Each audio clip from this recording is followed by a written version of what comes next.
Can you hear me? Yes, ma'am. Okay, fantastic. I'm a bit rushed this evening, so apologies. I don't feel I'm quite organized, but let me just get there. Thank you very much, and lovely to see you all again. If you can turn your videos on, that would be great, but not everybody has the bandwidth, so it's okay if you can't, but it's always nice to see the faces. We have a lunar eclipse here tonight, happening kind of around about now. I don't know if others in Australia can see that or not. I can't see it from where I am right now, though. Anyway, welcome everybody. And tonight I'm going to focus on sort of some of the complexities around decisions on whether or not to provide parenteral feeding for patients, and in particular, looking at this in the pediatric context. And I'm really delighted to welcome Dr. Sherina Mubiru from Darwin. Dr. Sherina is a palliative care pediatric practitioner, but also works in adult palliative care. So she brings a very broad area of expertise. Many of us who work pretty much solely with adults often feel in awe of our colleagues who work with children in the palliative care context because of the ethical and emotional and social challenges, as well as all the clinical challenges that they encounter. So I'm really looking forward to hearing what Dr. Sherina has to say. And please feel free to give some more background, Sherina, about yourself and your work, just to kind of introduce you to people on the call, on the session. Due to largely to my lack of adequate planning, we don't have an Indian case presenter this evening. So I hope you'll bear with me if I present a case for discussion after Dr. Sherina's talk. So we will probably have a little more time up our sleeves today, and so please participate and engage in discussion in the session. That's what brings the real richness to these Echo Hamrahi sessions. So without more ado, could I hand over to you, Sherina, to give us your presentation? Thank you. Thank you, Odette, and thank you, everybody. Can you first of all hear me clearly? Yeah. Means my headphones are working good. I will start by sharing my screen, then introduce myself and the structure to my offering of a presentation today. And I really look forward to conversation with you all about this topic.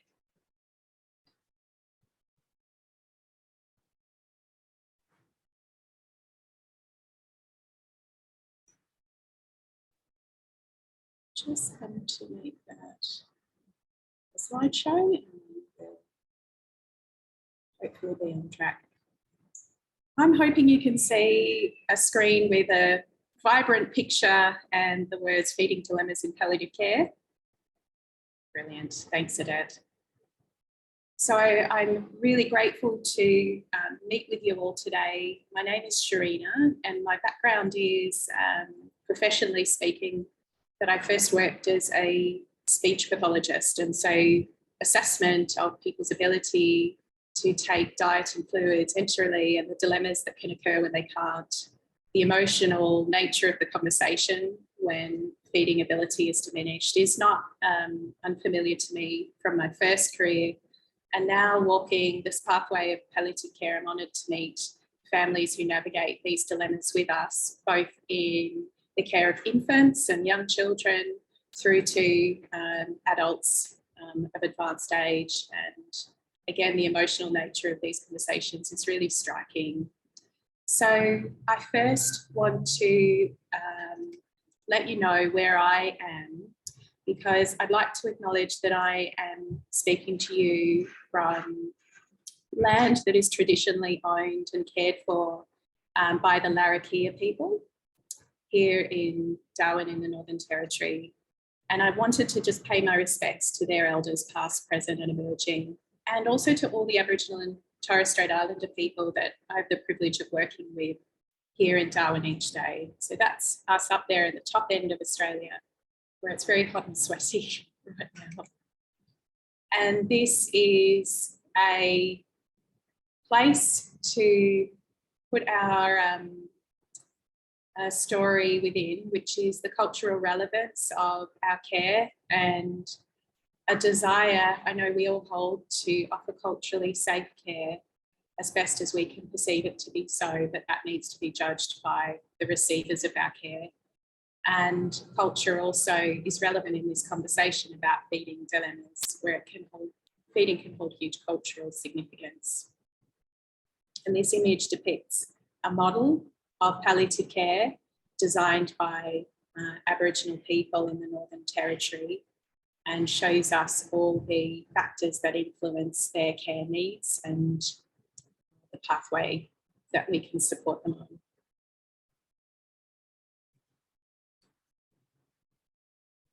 So I offer you as an introduction a narrative of a woman Will calls in. This is not anybody's real name, and it's a mix of real cases. But Zin was a 65-year-old woman who inspired my reflection on this topic of feeding dilemmas. When she was admitted to the hospice for end-of-life care, she was living in the end stage of gastric cancer and was quite cachectic. But she spent her days playing the piano and having quiet interactions with family and staff and writing her memoirs. And one day on the ward round, she told us she needed more time, a week perhaps, to finish writing. But with the progression of her disease, her symptoms had worsened and she was now struggling to take any oral hydration.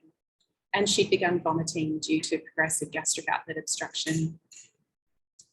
And as a brief snapshot of what unfolded as a very carefully navigated complex conversation, the multidisciplinary team discussed the scenario and the planning and the care, and then a shared decision was made with the patients in that supported her to have a large bore nasogastric tube inserted, which required the support of the ear, nose and throat physician due to compression of the esophagus by external lymph node. And then when this was successfully and comfortably placed, we offered her a litre a day of subcutaneous fluids despite the late stage of her disease, alongside pharmacotherapy for nausea and secretions. And through this, we'd articulated that the goal of the therapy was to sustain her hydration long enough for her to complete her memoirs comfortably, with the clear endpoint that the nasogastric tube was something she desired to be removed when she was done. And that's what she requested. Subcutaneous fluids were ceased at that time. And her symptoms remained pharmacologically managed, which we were able to successfully do for her comfort in that very late stage when she was no longer requiring or desiring hydration. And she succumbed to her malignant disease and died peacefully short days later. And this narrative highlights to me not so much a dilemma, but a thinking outside the box and the different needs and care plans that we may come to create with our patients around feeding and administration of clinically assisted hydration and nutrition.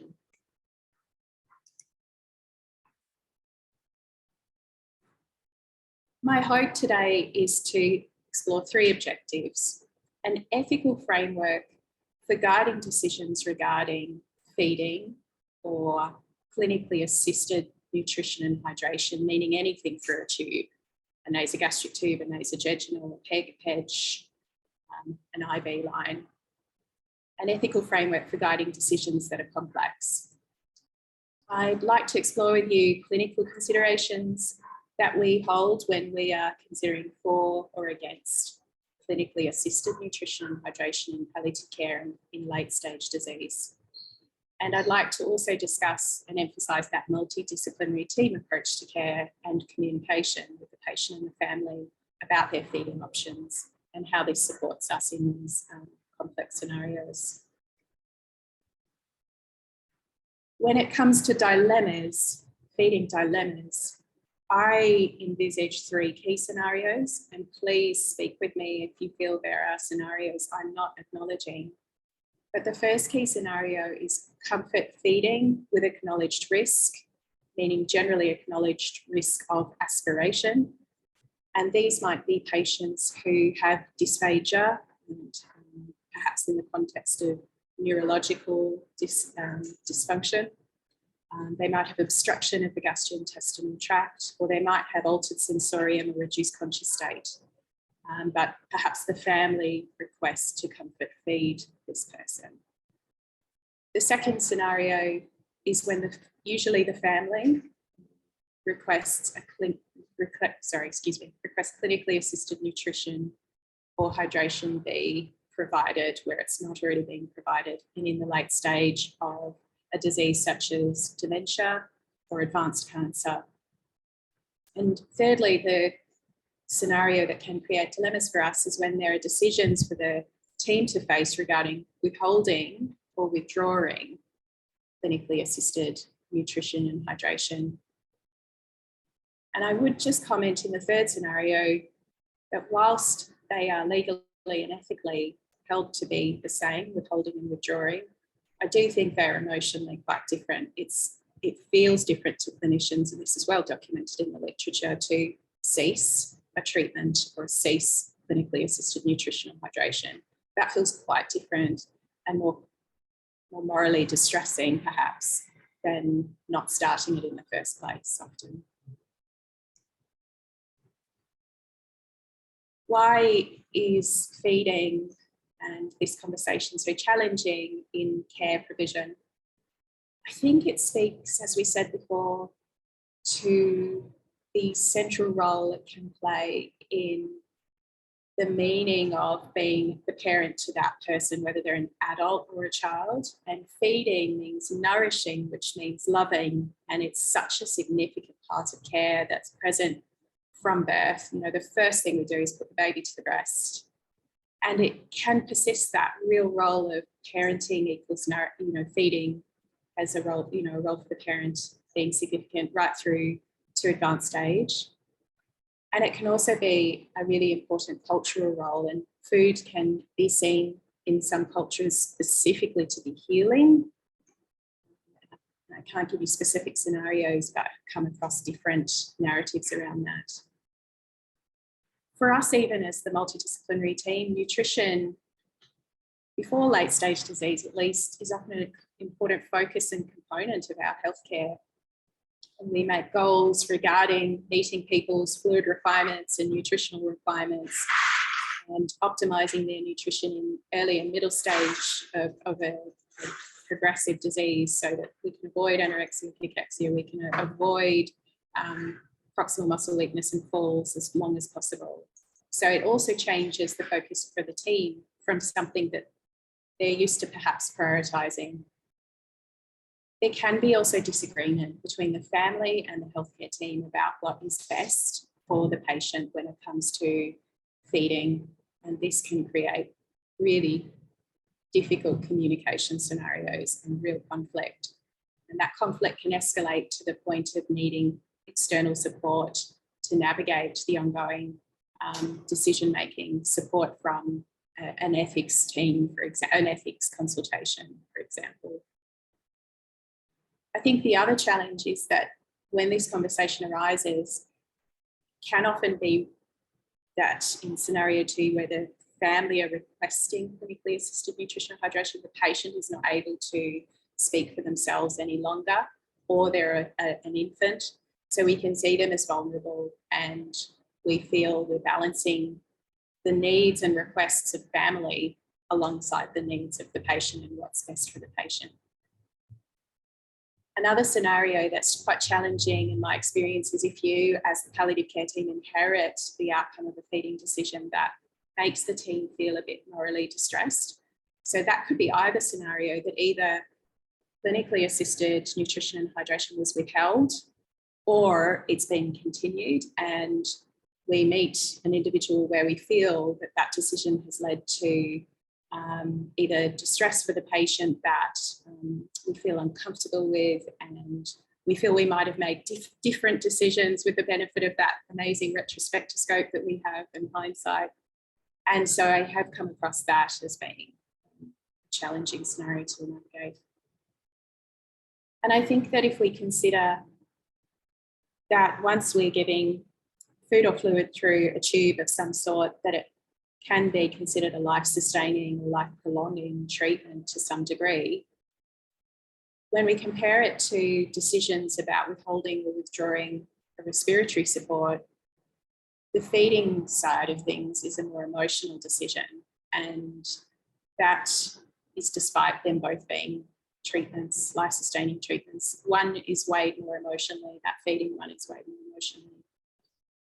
And all of these challenges can lead to moral distress for clinicians, and that's that distress when we are unable to act in a way we would wish to act in line with our values, or we are compelled to act through the decisions and care plan of our team in a way we feel goes against our ethical principles and our values that we hold.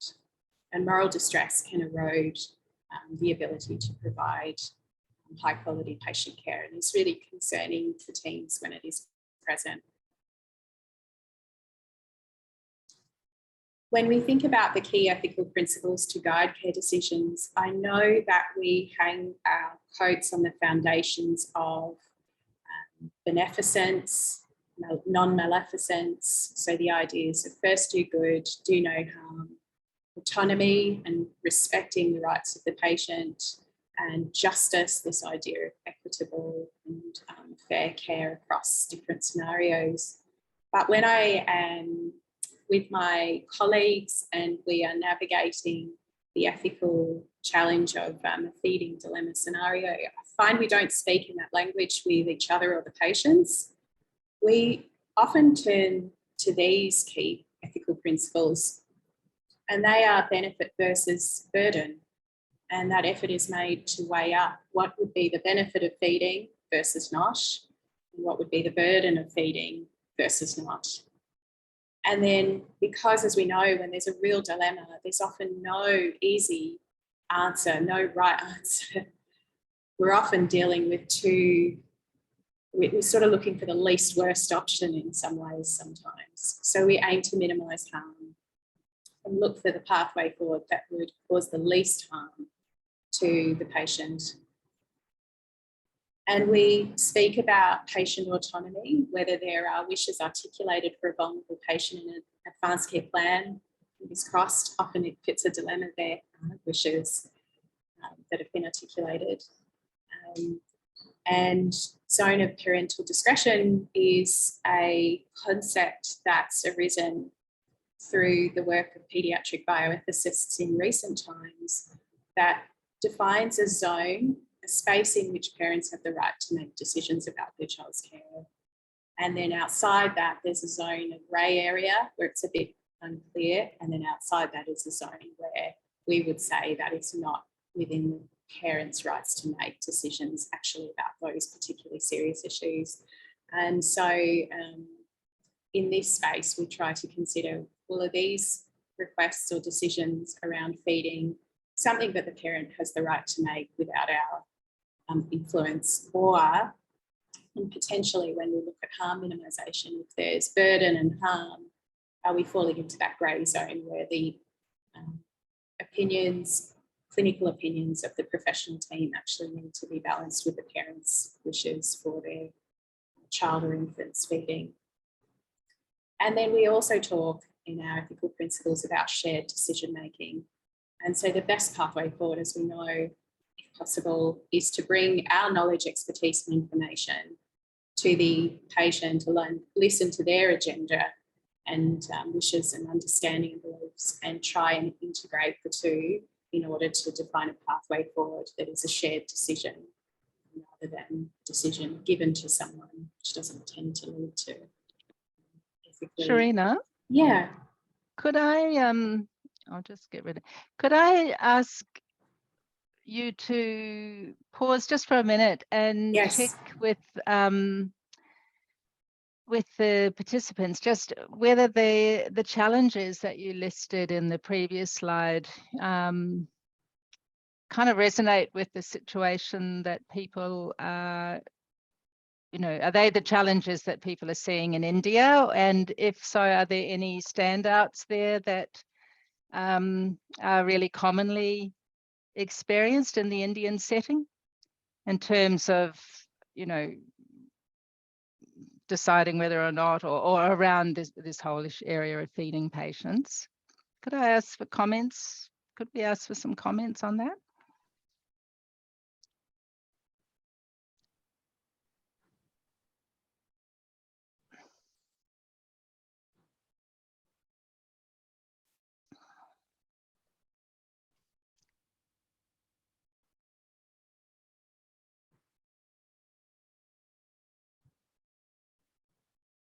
Would anybody be brave enough to start the discussion about what I mean, do you encounter issues around feeding of your with your patients? Do the families make demands about feeding patients? Or what would be the common practice? I know people are working in very different settings, so there may be quite a lot of variation here.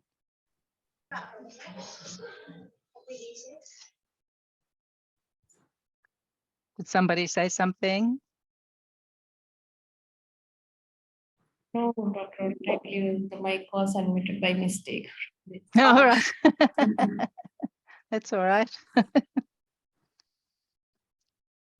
What about you, Dr. Shilpa? Are you able to comment on that? In Sangwari, do you face particular challenges? The place where I work, actually in Chhattisgarh, there is a it's not a cultural thing, but it has now come into the practice of people, how they seek medical care and how they look at it. Is what I have found is whenever they feel weak, whether it is by a disease or by some treatment, they feel that the rescue or the management part that helps a lot is getting a saline infusion, and also with any multivitamin uh, injection into that saline. So that is a very widespread view in the place that I am working, and we struggle with that a lot because it is deeply ingrained now into their culture, because they have local practitioners who are not qualified doctors. You could call them quacks in some form, but they are readily available. They are in their villages only, and these are the people who are their first point of contact whenever they are ill. So they just give them a call and they go to their homes and give them these saline injections. And another thing which has been pointed out really is that feeding is deeply ingrained into our culture. So I think more than the patient, the caregivers are quite distressed when the person stops eating. So yes, that is the challenge and similarity that I found in my practice. Thank you. Thank you very much, Dr. Shilpa. That's fascinating. And sorry, Dr. Rita, people often ask for IV hydration. I don't know if there'll be time, but it would be nice to, if there should be time, if we had the opportunity just to talk about how we counsel or how we try to address that, and what we do here may be quite different to what you find works in India. So it's good to share that later. Are there any other comments before I stop interrupting Dr. Sherina? How about the team from Kachar or Dr. Kale, IV fluids not recommended. Yeah. Otherwise, we can continue, but thank you. Thank you. I really appreciated those comments and agree with some of those themes being similar here, Odette, that there's a distress that's greatest often in the family when someone becomes so unwell that they can either no longer swallow and manage their diet, or their appetite's diminished and their need for food has naturally declined. But the family's perspective is that they're starving, and their weakness and disease progression perhaps could all be improved by more administration of nutrition. Yeah. And do you find that in certain communities in the Northern Territory more than others, or is that across the board? To be honest with you, one of the strongest cultures that feeding has presented dilemmas with is actually is a large Greek community. And actually in the Greek community, it's such a, I can imagine, culturally important part of their nurturing, caregiving, love, etc. And it does tend to be a feature of conversations with members of that community. Yeah. Thank you.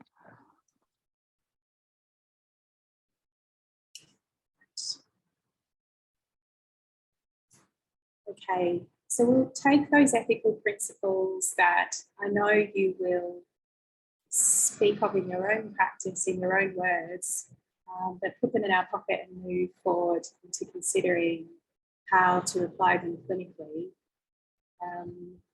Just before we do, I wanted to touch on what I believe palliative care medical considerations tend to include as factors we think of when we're considering for or against that clinically assisted nutrition and hydration. So very much goals. I speak in the language of goals often with patients, and that really resonates to me from when I was working in acquired brain injury rehabilitation as a speech pathologist. But I think all our care has goals, and I hope that when we articulate those goals with families, it does help them to understand why we are or aren't intervening with a treatment. And so goals, that language often extends into the potential benefit or harm to the patient. I think we often talk about the natural reduction of appetite and the ability to feed or swallow through dying and end-stage disease as natural change. And I know that conversation might have to be repeated many times, and for some families, there's a resistance to accepting that due to their grief. But I do find probably more often families do accept when you do narrate it with an explanation that the reason your loved one is not wanting much food, and the reason we're not going to give food through a PIC or a nasogastric is because this is the late stage of their disease, their appetite's diminished, these are natural changes. We often consider medically fluid requirements as well. So when those requests come for IV fluids in someone who's in the late stage of disease, it can be helpful, I've found, in our team's care to explain the body's needs are not the same for fluids. As we talk about sometimes with the language of the body winding down and not requiring the same amount of fluid we did earlier in our life. I often feel in palliative care we extend that conversation into the potential harm of extra fluids given intravenously in someone's final stage, their terminal phase, where we speak about that potential increase burden of fluid as contributing to increase in pharyngeal and pulmonary secretions.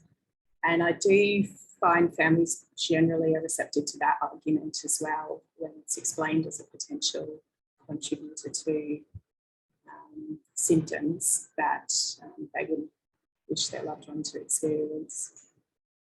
I think we consider medically whether there's simply a role for good oral care, knowing that dry mouth triggers the sensation of thirst, and reassuring families that if we attend to dry mouth and accept that this is the end stage of disease and those needs for nutrition and fluid aren't there, you will still help your loved one feel comfortable. I know that deals with the worries they'll have around thirst, but it doesn't deal with their worries around hunger. And that conversation can also be part of our medical considerations. Is this patient actually hungry or not? And it can be helpful if the patient themselves can say, I'm not hungry, I don't have an appetite, but that's not always the case. I know medically we consider the context of these dilemmas within the life-living disease and our medical knowledge of its likely trajectory, and also the stage. Maybe I can speak of it as early, middle, or late stage disease.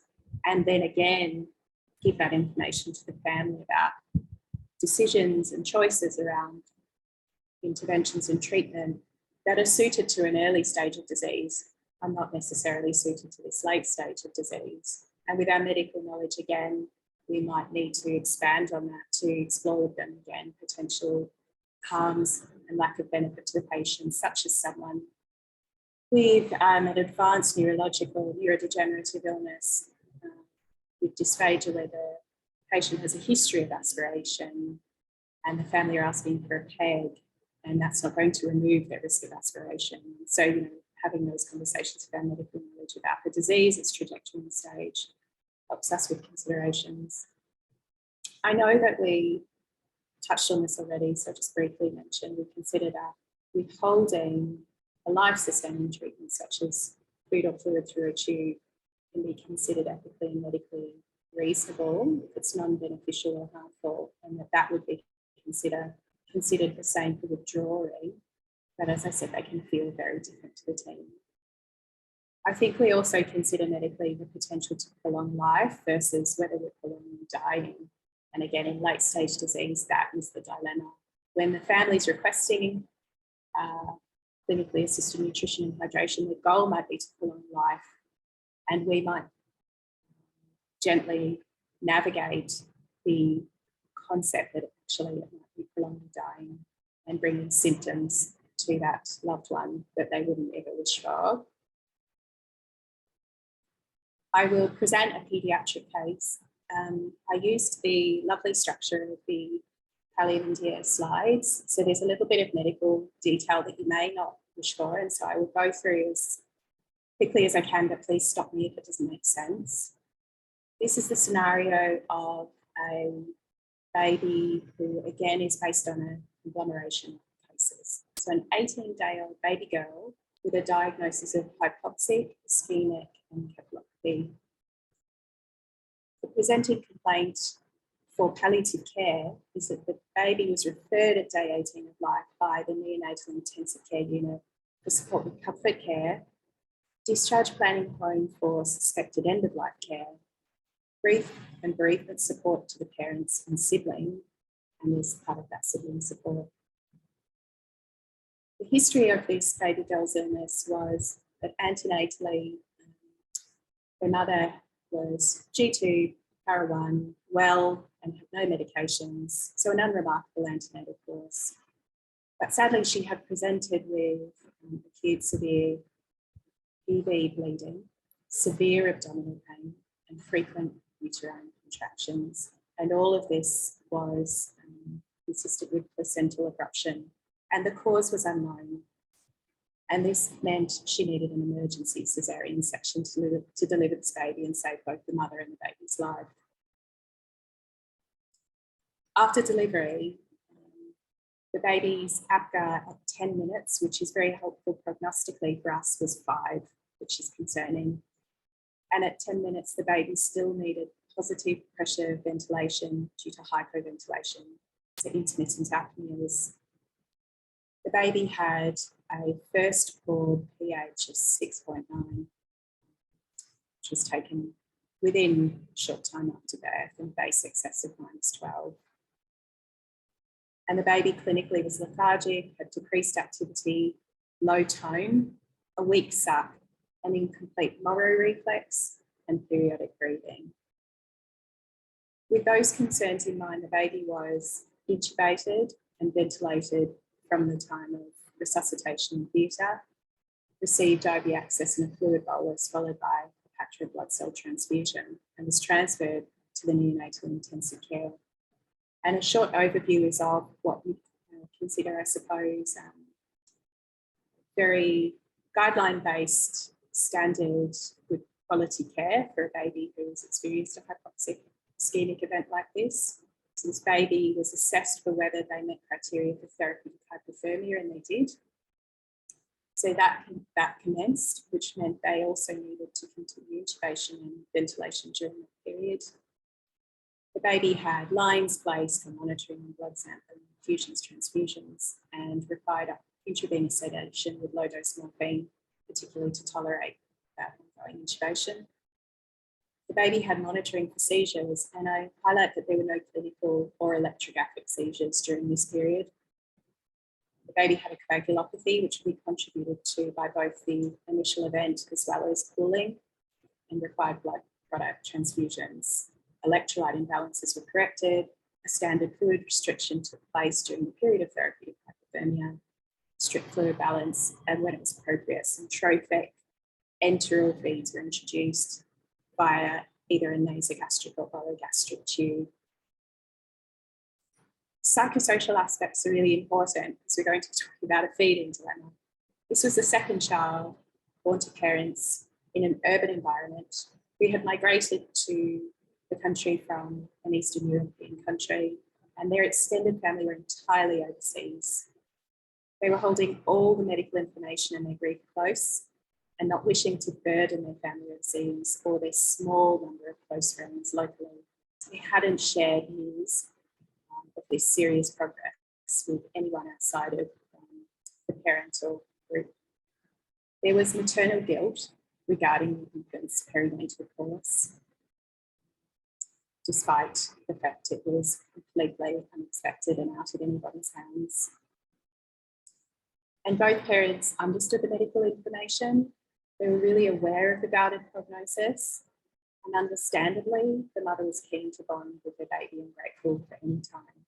She really expressed seeing the baby as a gift for as much time as she had the baby with her. Both parents were anxious about sibling well-being, but they did wish to include them in the infant's care and begin to introduce them. They were keen to go home, even if for end-of-life care. And the main concerns were, after this meeting with the family, an EEG and MRI brain had done 5 days after the baby was rewarmed, and this had prompted the palliative care referral because the neonatal team found that whilst the EEG was not abnormal, the MRI brain showed changes that indicated there'd been prolonged and severe hypoxia, and they were very concerning regarding ongoing prognosis.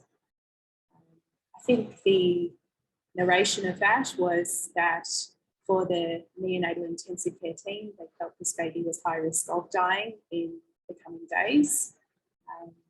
And they believed they'd conveyed that, those findings of the MRI and the prognosis to the family in a way that a collaborative decision had been made to cease any clinically assisted nutrition and hydration and allow the baby to pass peacefully with comfort care in the home.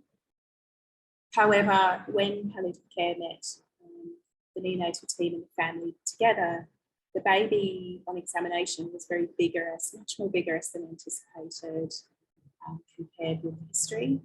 The baby was receiving 6-hourly regular oral morphine liquid for its comfort, but the exact nature of its indication was not clear at that time. And then a family meeting was held with all teams and the parents, and the mother asked, when my baby cries, could my baby be hungry? Why don't we try just putting the baby to my breast? I'd really like to do that and remember her desire to bond.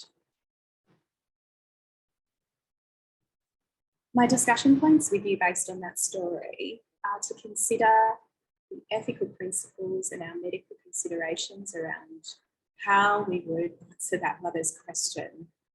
Should she be supported to attempt to feed this baby, to breastfeed this baby?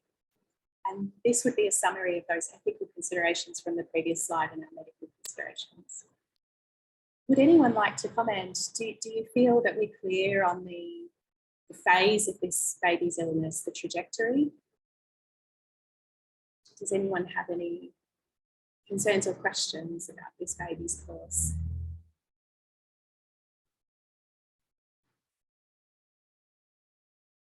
See the chat there, Deb. I haven't opened it, sorry.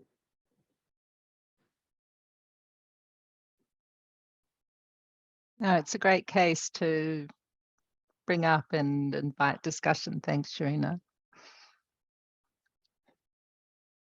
Are we focusing on the first question? Would you? If people would like Yeah. to offer their impressions of this case and how they would approach the answer that this mother desired. Can I feed my baby? My baby's crying, maybe she's hungry.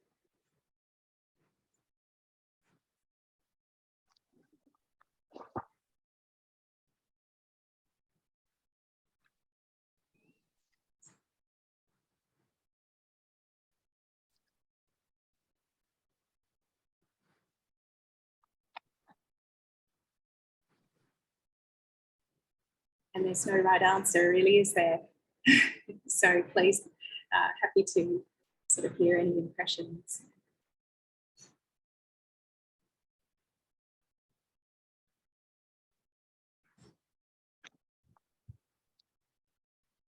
Happy to otherwise just talk a little bit around the I think Yeah. the key to any getting discussion going on in our echo sessions is just to give lots of time for people Lovely. to think. So don't worry about the Okay. silence. Thank you. Doesn't mean that we're not thinking or there's not thinking happening. So Yeah. it's okay. When I was doing my echo training, they said you know that's the key, is to try and wait. It's good practice for our palliative care communication. It's true. Because it's not easy to comment sometimes in these scenarios. So I know. And Can I ask a question? yes, please. Yeah. Thank you. I just wanted to ask that this question the mother asked, was it just before the baby was ready to go home, or was it the baby still in the ICU? I mean, Yes, the baby was still in the neonatal intensive care, but not requiring intensive care support. So this question was raised at our first meeting with the mother and her husband and her little boy, her other little boy. And we heard this question. It was also new to the neonatal intensive care team. And so this was as we were planning discharge and exploring their wishes. The baby had already discontinued nasogastric feeding, and the reflection that we had with the neonatal team was they felt that they had reached a joint decision with the parents about discontinuing nasogastric feeds when they had discussed that. And the decision had been made on the understanding that with the findings from that MRI brain, the baby had a very guarded prognosis, may deteriorate further and die in the coming days to short weeks.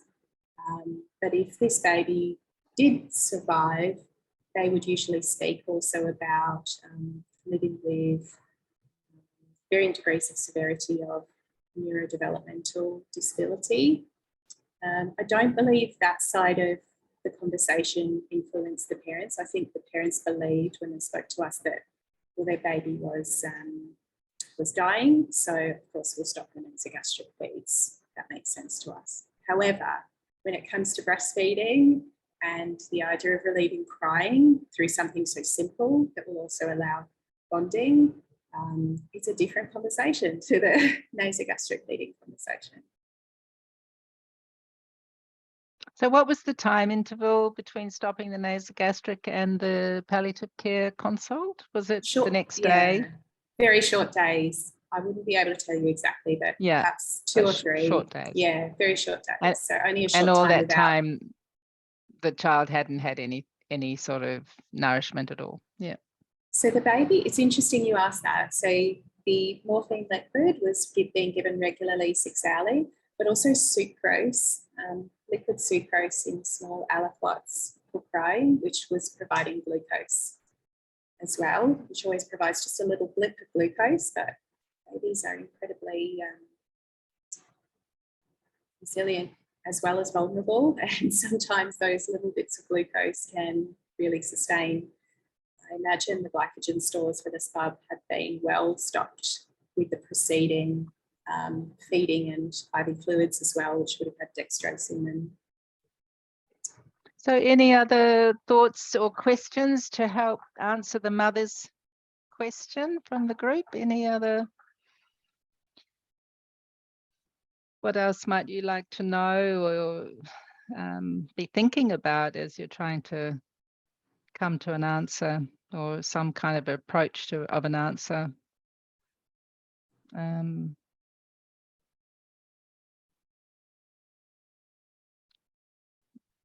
I mean, sometimes questions are not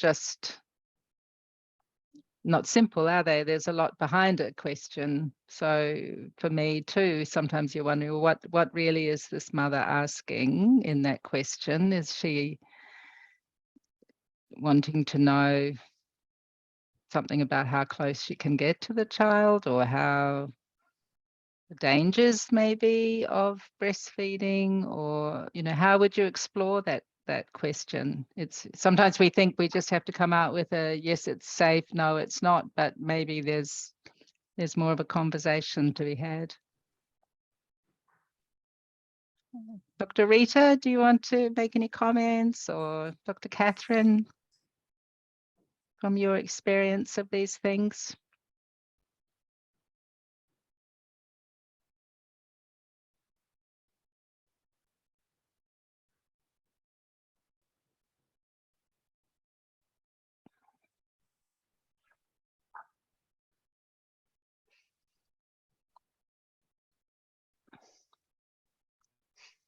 Okay. Maybe I just want to say thank you. Those questions you asked were Okay. the kind of questions that we needed to explore. And to borrow a communication skill from paediatric palliative care colleagues in Perth, there's an acronym ACE. I don't know if others use this, but it's acknowledge, clarify, explore, if I have it correct. So acknowledging that we have heard this mother, that's a really big question. We hear you. Clarify, do you mean, exactly as Odette said, do you mean you'd like to feed your baby when they cry because you're worried they're in pain? Or let's explore this a bit more. What's the worry you hold, and what are you hoping for? So acknowledge, clarify, explore is how we found we could unpack this feeding dilemma. And it was an opportunity that led us to then consider the discussion points as well on the screen. I think respectfully to myself and my colleagues, it's really difficult sometimes to prognosticate and predict. And after a static neurological insult similar to a stroke, a catastrophic stroke in an adult, it can be hard to predict time, and we can believe what's unfolding is dying, and then people can stabilise, and neonates in particular can live a lot longer than we expect. So I think we weren't clear actually on the phase of this patient's illness. I think they were in actually a more stable phase and not the deteriorating phase that we were worried they were in based on imaging alone. Were we clear on the goals of care for this patient? Interesting. So the parent's priority was any time with their child and to minimise suffering, and that acknowledge, clarify, explore led us to understand they just didn't want their baby to be in pain. And it seemed logical to them that crying could also be hunger. And so maybe just a minute or two of the breast could relieve whatever distress this child was, the baby might be experiencing. And so understanding that the goals of care are for comfort, and the goal of the parent is to comfort their baby, helped us to understand how to answer this question. We asked, is the patient hungry or thirsty?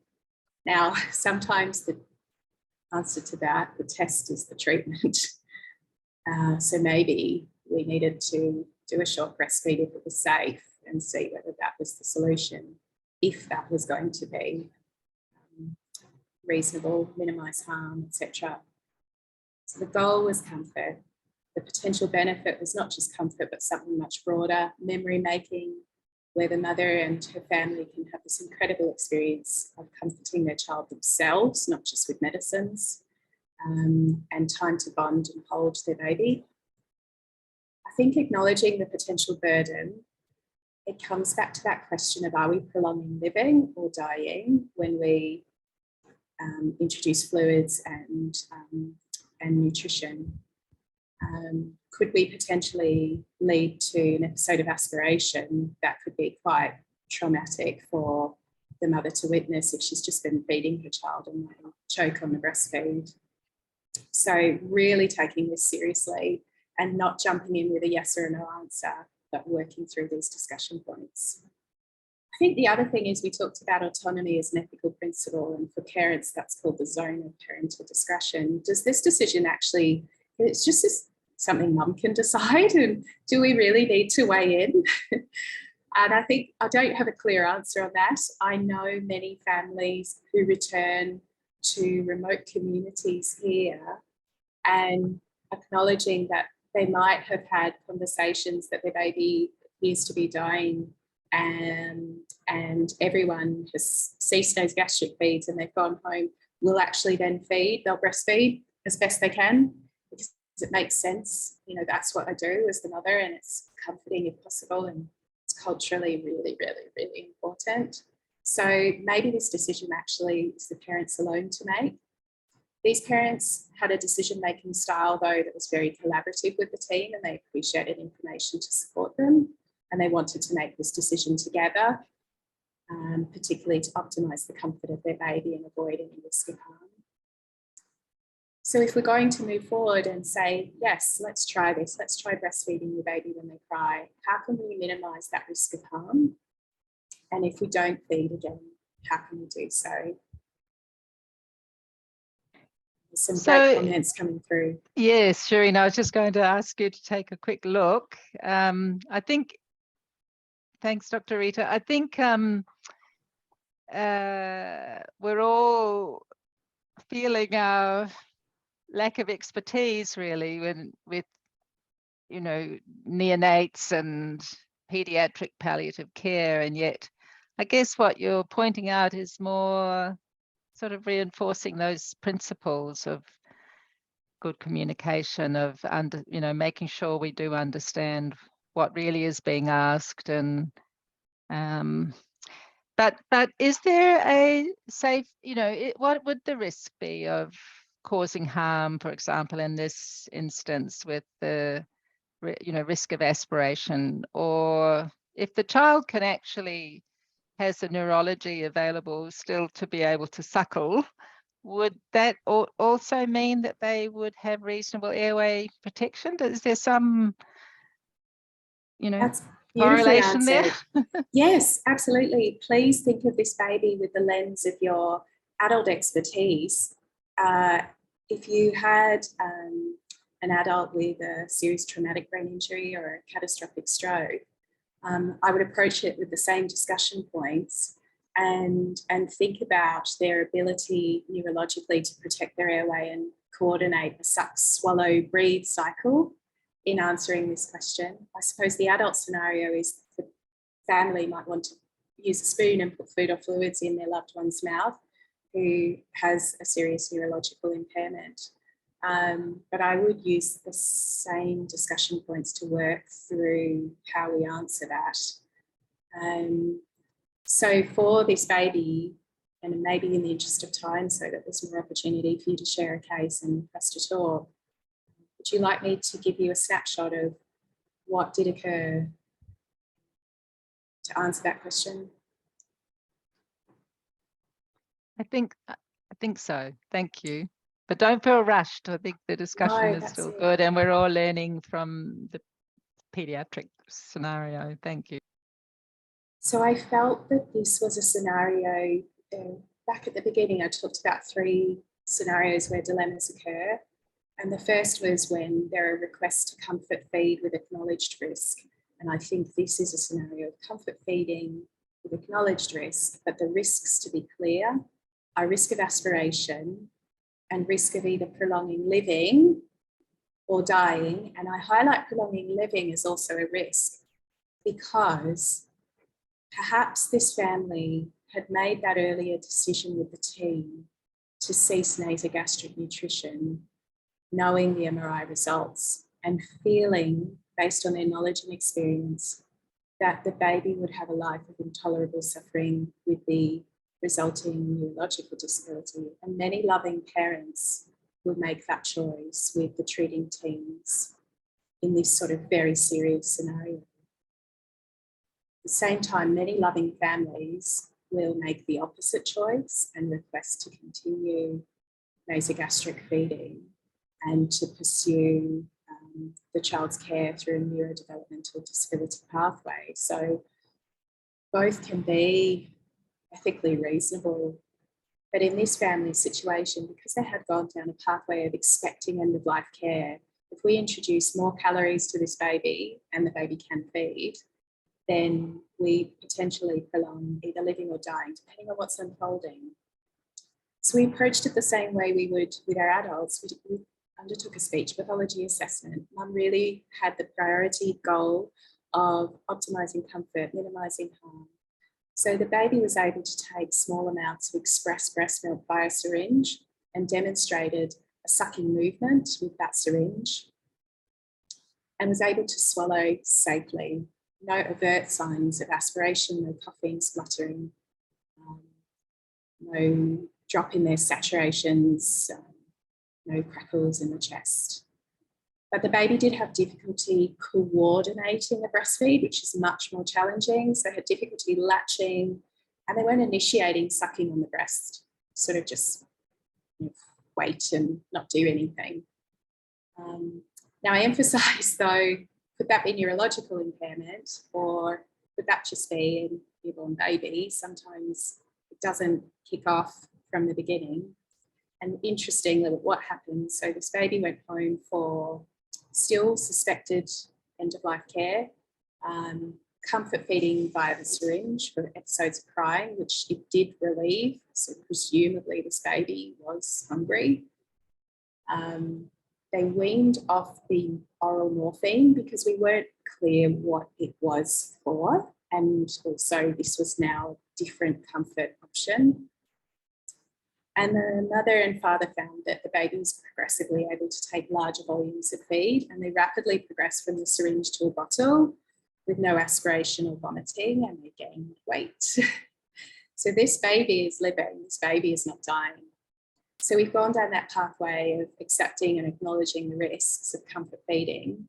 We haven't had any aspiration, but we have prolonged living. And so the question now is, how is that perceived? And we have to be very careful with communication from the beginning. The baby's general picture was of mild cerebral irritability, which was managed with gabapentin, 5 milligrams per kilogram, that's an infant dose once a day by mouth. And their general assessment of their neurological function is called a general movements assessment after an injury like the one this baby has sustained, because often the motor cortex is affected along with the basal ganglia. They had poor repertoire of movements, but they weren't what's called chaotic or cramped, which are indicative of a more severe picture that would progress to quite marked cerebral palsy. So they had very close follow-up and sensitive communication from palliative care. And ultimately, this baby was thriving and transitioned to a neurodevelopmental disability model of care, and were transitioned out of the palliative care model, which meant reformulating their goals, referring to paediatrician, planning vaccination, actually monitoring their growth and considering whether they're getting enough feed from the bottle, given now this is a pathway of living. And for this family, remember that value they'd expressed from the beginning: any time with our child is a gift. And their decision not to pursue the nasogastric feeding in the beginning, they explained, was because they thought that their baby was dying. It wasn't because they didn't think a life with disability was not a life worth living. So they actually did embrace this risk of prolonged living. And for them, it wasn't the reason they comfort fed, but it happened to be the side effect and happened to be, for them, a pathway that was very reasonable. So it's a really complicated case, I think, but it does have similar themes to our conversations with adults, particularly vulnerable adults where the family are asking for comfort feeding with acknowledged risk, or us to begin clinically assisted nutrition, hydration in the late stage of a disease. And we have to consider those ethical principles and medical considerations. So just in summary, 2 slides. I think the approach to care that I'm still learning and developing from colleagues and families as they teach us, that is to be mentally prepared for no two patients being the same when there's a real dilemma, but always agreeing, like we did this with this mother, to a thorough holistic assessment rather than a quick yes or no, I know what to do here. If it's a real dilemma, we'll stop and we will explore the situation. We'll say, okay, what's the stage of their illness? What are the current goals of care? Is there an advanced care plan with wishes regarding clinically assisted nutrition and hydration? Is the patient hungry or thirsty? And actually, would clinically assisted nutrition and hydration contribute to symptoms of discomfort? And then when we speak with the family to talk about the goals, if we are going to look at this, what's their goal and what's our goal? And are those goals going to bring more benefit than harm, I suppose? So goals might be to sustain life, and we painted a picture of that goal right at the beginning with that really inspiring woman at the hospice who wanted just a few more days to complete her memoirs, but was very reasonable and accepted, if my cancer takes me before then, so be it. But she did have clinically assisted nutrition and hydration to support a temporary goal of sustaining life. The goal might be nutrition for weight optimization, nutrition for comfort, or oral feeding for sensory pleasure. And if there's no consensus and ongoing conflict between the family and the medical team about what would be in the best interests of the patient and cause the least harm, then sometimes the team might need, if possible, to access this clinical ethics discussion.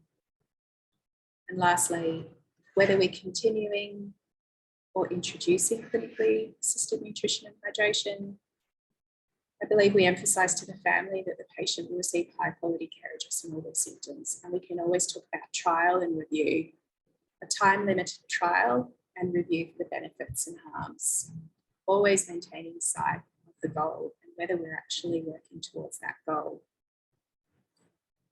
And that requires that ongoing assessment and conversation. And sometimes if it's a trial and review, we can do more temporary measures of clinically assisted nutrition and hydration, such as a nasogastric trial of feed, rather than going straight to a PEG, even though a family might ask specifically for a PEG in their loved one's late stage dementia, for example. And we might consider, when it comes to the feeding regimen, altering it to optimise comfort if we're going to continue for a worthy goal. So that could mean changing from nasogastric to nasojejunal to deal with a feed intolerance and vomiting. Obviously that changes from bolus to continuous feeds. So other ways to approach the conversation. And if we're going to stop or not introduce, again, we emphasise to the family, your loved one will receive high quality care addressing all their symptoms. And we're aware in some conditions, so the opposite of this baby's scenario presented is if they hadn't had any comfort feeding and if they hadn't had any clinically assisted nutrition and hydration and they had deteriorated and died, life can continue for days to weeks and in neonates potentially over a month. And that requires really sensitive counselling and care if that's the pathway, because they'll witness physical changes, they will see wasting. And they need to sort of be very much supported through the process, as do the team. And counselling needs to continue beyond death for both the parents and the health professionals. And I just bring that in because there certainly will be scenarios, even in adults, where withholding or withdrawing clinically assisted nutrition and hydration, I think particularly in a non-oncological diagnosis that is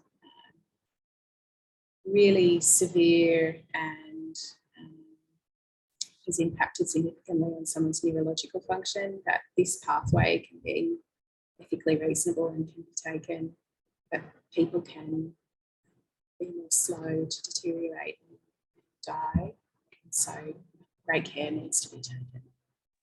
So I might stop there and I will stop sharing my screen, and thank you for the opportunity to speak. Thank you very much, Sherina. Just as you were winding up then, I remembered a patient just recently who was an elderly man dying what we as palliative care team saw as a very comfortable and kind of normal dying, not eating, being in a sort of, if you like, a terminal phase, actively dying for approximately a week and a half. But that period was quite shocking for his family. So again, you know, seeing somebody not eating and wasting away, even in a relatively short period, which we become familiar with, but the family used quite emotive language to describe what they saw, which they saw something very different to what we saw. And it does need a lot of reassurance and education, but kind of orientation almost, that this is what dying looks like. People haven't necessarily seen it, have they? And yeah.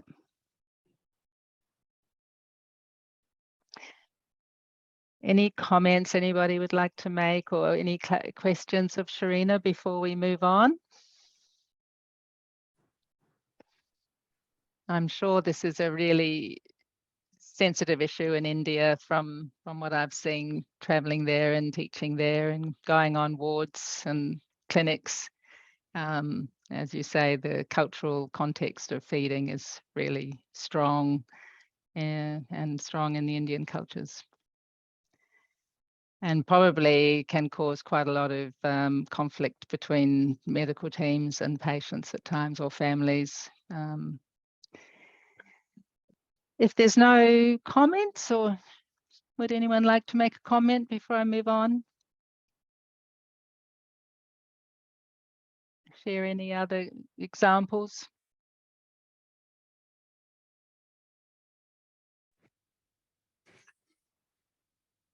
David, thanks. I did. Thank you. I think the whole problem of nutrition and fluids at the end of life is the hardest, very often the hardest problem to negotiate. And I think looking back over the years, I think I can think of multiple times when I had clearly not been able to reconcile the views of the team and the family. And the results of that were sometimes awfully distressing for everyone involved. And I guess it's just the way we are as humans, isn't it? That our need to see people, to see the people we love being fed and nurtured is just so overwhelmingly powerful. And I, with my very limited experience in India, I think it's the same.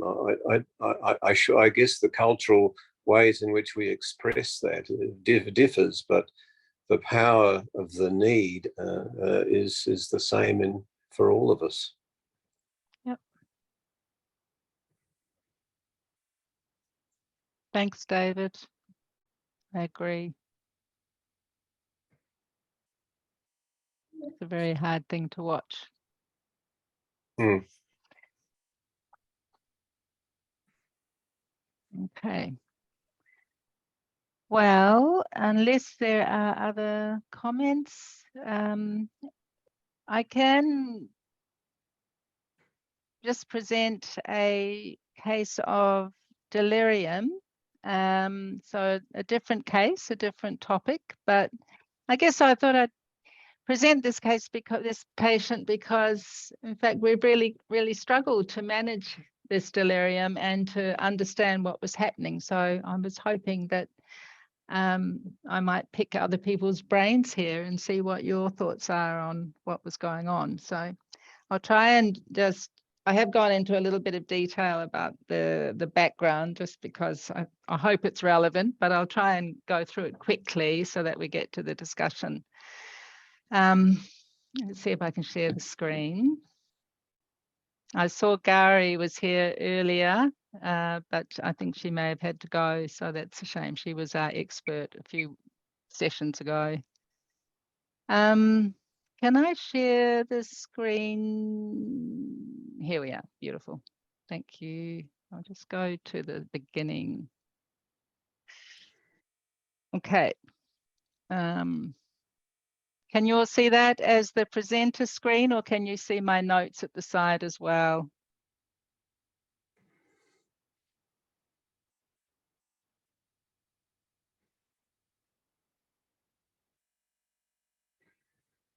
Are you getting the notes screen as well, or just the presentation? Yeah, the notes as well, Odette. Well, no, I'm not the sure notes, just the next slide. So if you're there getting were the notes, next we'd see it. slide. Yeah. Thanks, Penny. I'll just see if I can fix that. Not quite sure what I do to, sometimes it comes up like this and sometimes it comes up normally. Let me I just think you stop might it have from, to go out of it and then select it, take away the presenter view at the top of your presentation. thank you, Penny. There's the presenter view.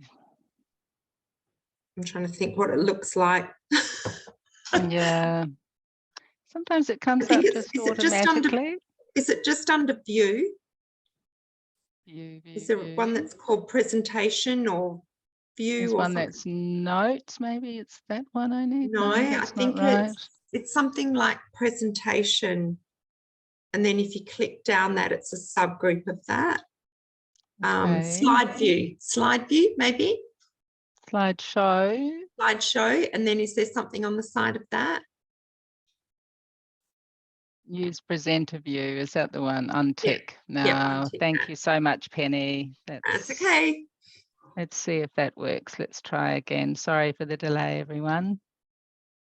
I think, let's hope.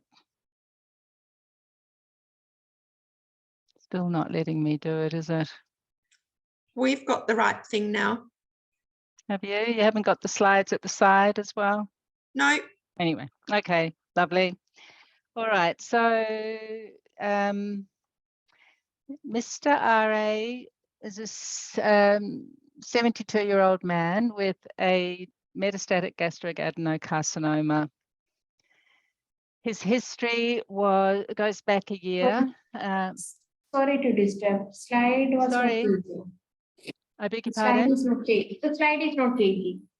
Still in the page presentation. Okay, thank you. I'm not getting. Moving, right? All right, lovely. Thank you. I will start again. For some reason I'm having a lot of trouble with this today. I'll try this one, and if not, no. Is the sliding, is it moving now? Next slide, then we can see. No. No. Right? Sorry. Lakshmi has the slide. I'll Yeah, have to you're go using back. the on-screen arrow rather than your on-computer keyboard arrow, because I found online the keyboard didn't work for this bit, but on screen, on the Zoom screen, there's a little arrow to the right or left down the bottom left. I don't know if that's there for you. Thank you for all your help with this, and apologies. I can't see that either, unfortunately. I've got slideshow, resume slideshow. There's no on-screen arrow though on the Zoom that I can see. Can you just share your screen again? It might fix the problem. Share it again, stop share and start again. Thank you.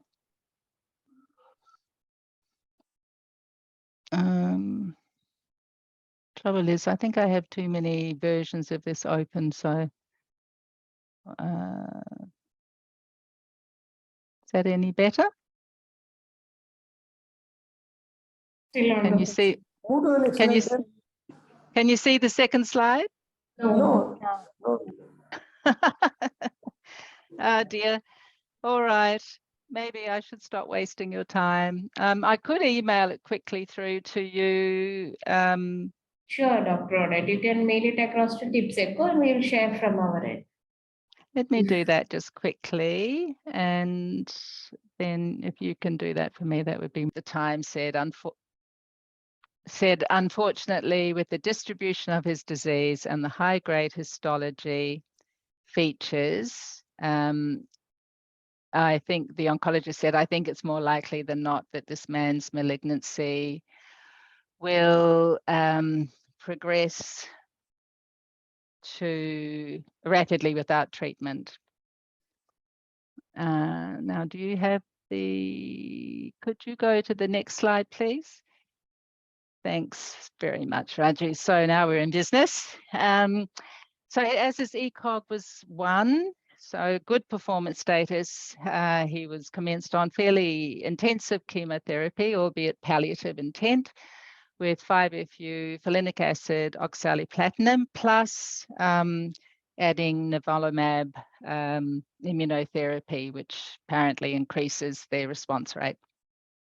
He tolerated 12 cycles from November through to May this year, and a CT scan of the abdomen showed good response in his tumor sites. But with the toxicity, in particular, he was developing a sensory neuropathy. The 5-F Folfox was ceased and he continued on nivolumab alone for a few months, but then was shown to have progression of his disease, retroperitoneal and the pelvic lesion also, pelvic lesions and the gastric lesion also. So then the nivolumab was stopped and he commenced on irinotecan in August. Next slide, please. Unfortunately, in September, he presented to the emergency department with severe abdominal pain, which actually turned out to be mostly related to significant constipation. But they did do a CT scan, and that actually showed the para-aortic nodes had reduced in size. So there was some cause for encouragement and optimism, but in that ED workup, actually the CT scan showed some suspicion of bone marrow problems, so recommended to go do more investigations with a bone scan and MRI, and unfortunately they showed very extensive osteoblastic lesions in his spine and ribs especially, and also pathological fracture of T10 with no spinal canal extension, fortunately.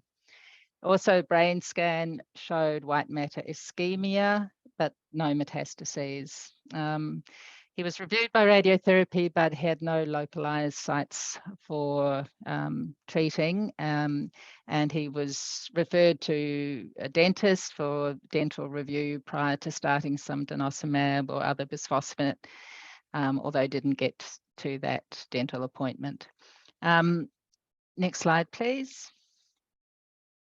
So he did go home from that admission and was referred to the community palliative care service for pain management and ongoing support. He was only home for 4 days and then was admitted to the inpatient palliative care unit here because of very severe pain, particularly in his lower back, probably consistent with that T10 lesion with the crush fracture, but not but his pain was and has continued to be hard to really localize, with some different locations at different times, which is not entirely unusual with multiple bone mets.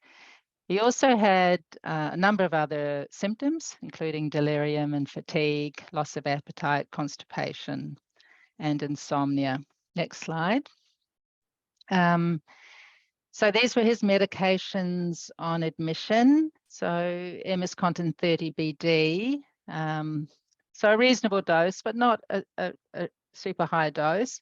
Paracetamol, tranylcypromine, which trade name is Parnate here, which is a monoamine oxidase inhibitor, reducing dose of dexamethasone, laxatives, and Vivalol and rivaroxaban for his atrial fibrillation, and he has a left ventricular sort of area of aneurysm due to a previous AMI. So that's preventative management for that. Next slide, please. So his other conditions, had a period in his 50s of very severe depression, which and for which he received a number of antidepressants, but did not tolerate any of the SSRIs, with severe serotonin syndrome due to paroxetine, and also 5-HT3 receptor blockers, which he had at other times. And the monoamine oxidase inhibitor was, in his wife's words, quite life transforming. She said she got her husband back when he started on the MAOI, even though it was only at very low dose. And then his other conditions, as you can see there. Next slide. So in terms of pain management, really the most straightforward thing we did really was to switch him from oral to parenteral morphine using a continuous infusion, because we weren't sure with his severe constipation whether he was absorbing his slow release medication adequately, and just to give us more sense of certainty about what he was actually receiving. And that did actually make quite a rapid improvement in his analgesia, in his pain. He did have mild myoclonus, so later we switched to hydromorphone, which he seemed to tolerate a little better. And then we were able to go on to oral hydromorphone. And then more recently, in the last few days, have changed him back to the continuous infusion, because he's having difficulty swallowing as he deteriorates. Next slide, please. Now, the real sort of clinical problem has been this delirium. So could we pause it? I know time's getting short, but what causes, I mean, if you'd like to put something in the chat, please feel free. But what causes come to mind for you in this man that might be causing delirium? And what Brain meds. investigations would you do? Sorry, Dr. Kale. Brain meds. Well, brain mets were excluded on the CT brain only a few weeks ago, so that's good. Definitely something to think about. But not in him, we think.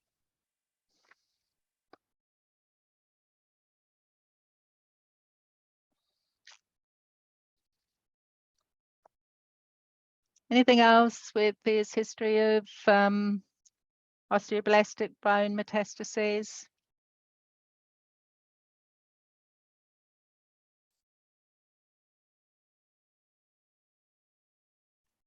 It's getting late in the day. Maybe we should just keep moving.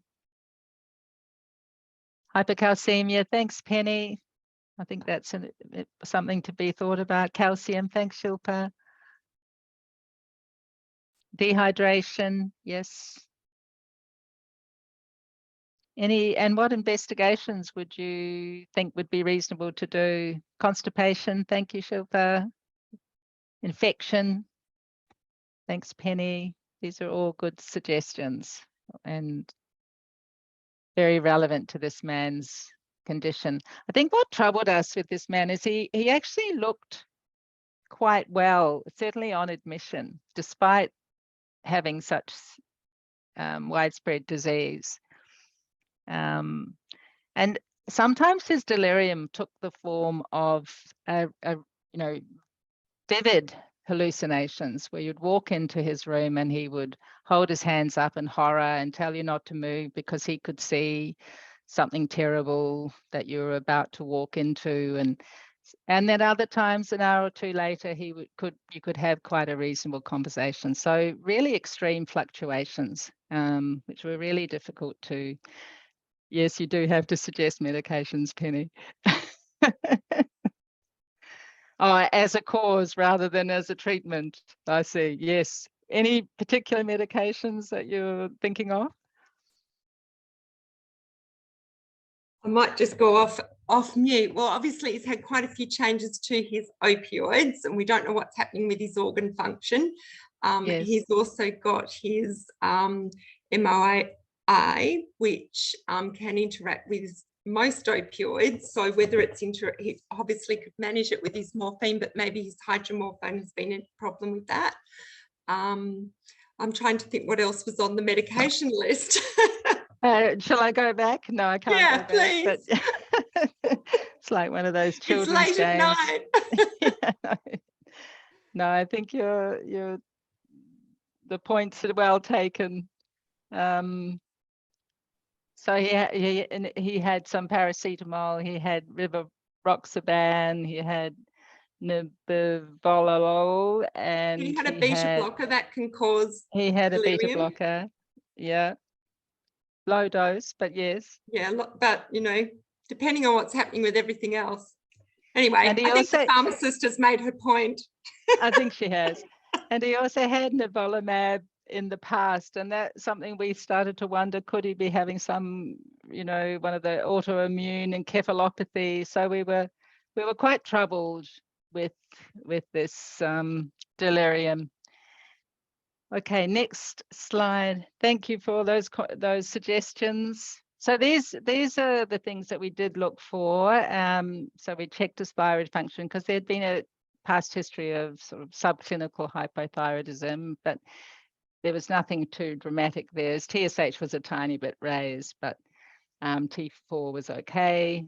His full blood count was okay, although his lymphocyte count was very low, which is said in one of the prognostic tools. The PAP score is said to be an independent poor prognostic factor. His MCV was all right, so he wasn't low B12 or folate. Sodium was a little low, nothing dramatic. Calcium was normal. Albumin was low, ALP was up, consistent with his metastases. Bone CRP was up, and he had a possible infection, chest infection with no urine infection. So next slide, please. So what did we do? Definitely his family were a major source of support, and we're with him constantly, and very calm, very supportive, very reassuring. We did end up resorting to initially PRN, haloperidol, for the very florid episodes of hallucinations, and then regular haloperidol, which was then increased from 2 milligrams daily to 2.5 milligrams BD, kind of mainly higher doses than we'd normally use, mainly because of the intensity of his hallucinations and his distress. We tried to avoid benzodiazepines in case there was some kind of rebound sort of thing happening there. He had been off the monoamine oxidase inhibitor for a number of weeks, and we wondered whether some of this was some kind of withdrawal, even though the dose was very low. So after lots of thinking and conversing with psychiatry colleagues, we ended up restarting that at the 10 milligram dose. I gather a sort of usual dose would be in the range of 30 to 40 milligrams. Or that psychiatrists would think was a more therapeutic dose, but this was apparently all that this patient needed.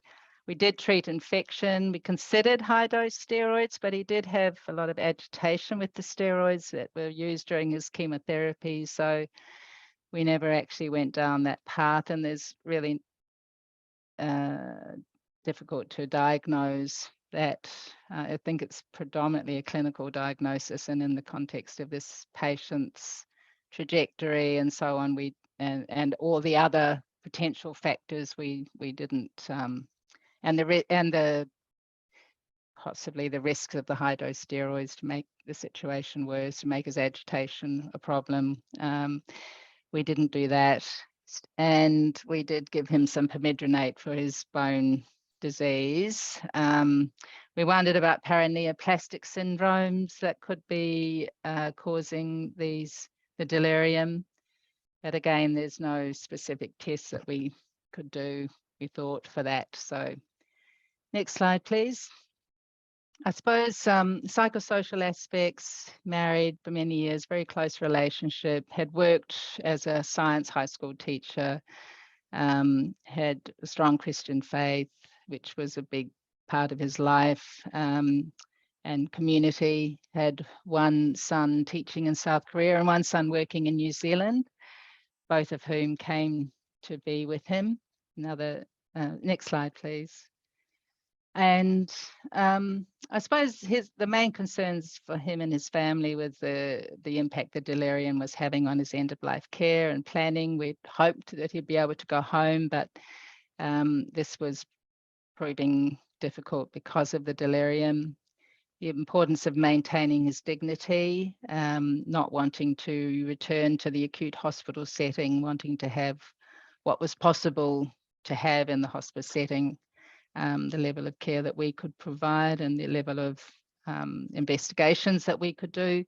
And then I guess helping his overseas family, trying to balance their responsibilities for their own families and also to support the patient and his wife here. Next slide.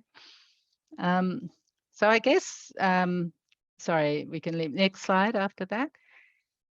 I guess, how often, I guess I'm familiar with terminal delirium and with delirium in the last maybe 1 to 2 weeks of life, but this delirium seems to have really been quite intractable over a number of weeks, and pose quite a lot of clinical dilemmas of how far we should investigate. And being unfamiliar really with using MAOIs now, we tend to avoid using that group of drugs. Left me feeling a bit clinically unsure there. And then also managing the family and I guess personal expectations and concerns about whether we were missing something or whether we should be able to improve his care beyond what proved to be within our reach. These are some of the discussion points that I'd love to hear your thoughts on, and whether you think this is quite consistent with the whole clinical spectrum of delirium, I suppose, but for me it's a little more has been a bit more challenging than usual. So I'm aware time is over, but if people would like to offer any comments, I'd love to hear your thoughts, and if not, I appreciate you hanging in there until 9 o'clock or the end of the session as it is now, but any comments?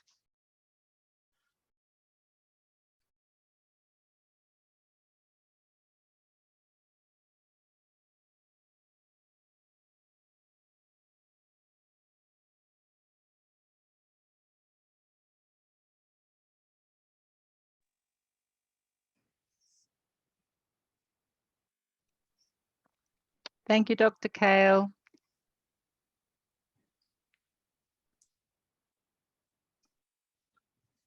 Okay, thank you, everybody. And just to mention then, next, we can stop the slide share. Next session will be a presentation by Dr. Philip Good on the place of thromboembolic prophylaxis in palliative care. And we also have, I think Dr. Nandini Vilath and her team will present a case, and try to get one other case lined up as well. So that'll be our last session for the year. So I forget which particular date it is in December, but we'll see you second Tuesday of December. Thank you. Thank you everyone for joining in. See you next. Till then, everyone, take care. Bye bye.